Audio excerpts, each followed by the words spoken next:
Assalamualaikum warahmatullahi wabarakatuh. Saya di sini akan menjelaskan cara pembuatan biopori dari kami ibu-ibu Persit Kodim 0109 cabang 31 Koorcap 012.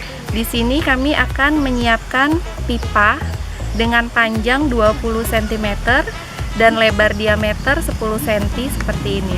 Baiklah, untuk langkah pertama kita akan menggali lubang sedalam 50 sampai dengan 60 cm.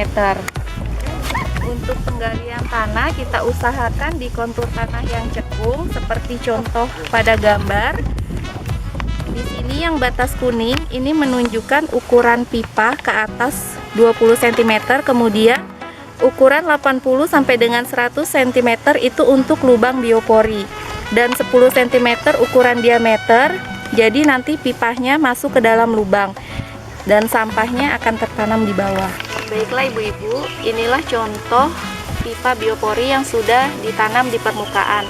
Kita menanamnya sejajar dengan permukaan tanah di media tanah yang sedikit cekung.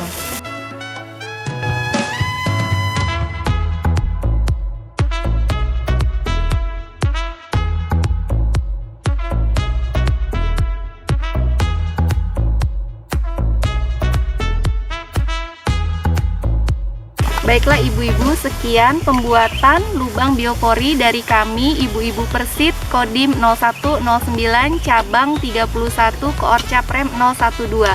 Semoga bermanfaat dan dapat menginspirasi ibu-ibu semuanya. Selamat mencoba.